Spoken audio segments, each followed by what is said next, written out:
பிரபஞ்ச இணைப்பு டிவி நேயர்களுக்கு அஸ்ட்ராலஜர் டாக்டர் ஹரிஹர் சர்மாவின் பணிவான நமஸ்காரங்கள்.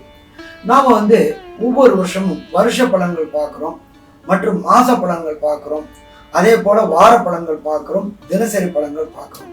இதை தவிர கிரக பெயர்ச்சி பலன்களையும் பார்க்குறோம்.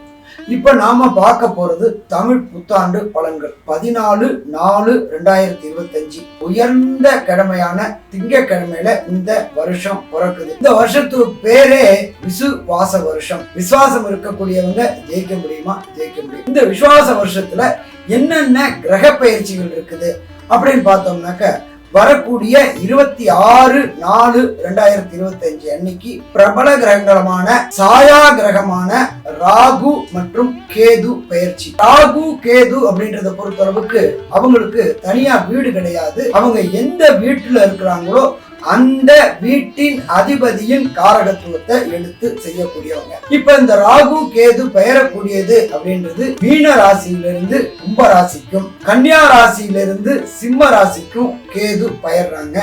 அதை வச்சு நம்ம பலன் சொல்ல போறோம். அதுக்கு அடுத்தது பெயர்ச்சி அப்படின்றது 11/5/2025 பிரகஸ்பதியான குரு பெயர்ச்சி. குருவை போல் கொடுப்பவரும் இல்லை, குருவை கருப்பதும் இல்லை.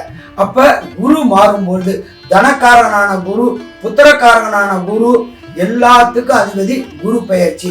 இப்ப குரு எந்த ராசியிலிருந்து எந்த ராசிக்கு பெயர் போறாரு அப்படின்னாக்க, ரிஷப ராசி மிருகசீரிஷ நட்சத்திரம் 2ஆம் பாதத்திலிருந்து மிருகசீரிஷ நட்சத்திரம் 3ஆம் பாதம் மிதுன ராசிக்கு புதனோட வீட்டுக்கு பெயர போறாங்க.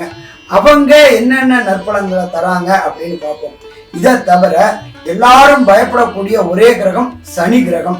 அந்த சனி பெயர்ச்சி அப்படின்ற பொறுத்தளவுக்கு 6 மார்ச் 2026 பெயருது.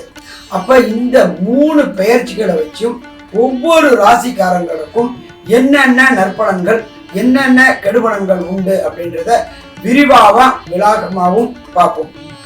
இதுவரை பிரபஞ்ச இணைப்பு சேனலை பார்த்த நேயர்களுக்கு நன்றி. நம்ம சேனலை சப்ஸ்கிரைப் பண்ணாதீங்க, சப்ஸ்கிரைப் பண்ணுங்க.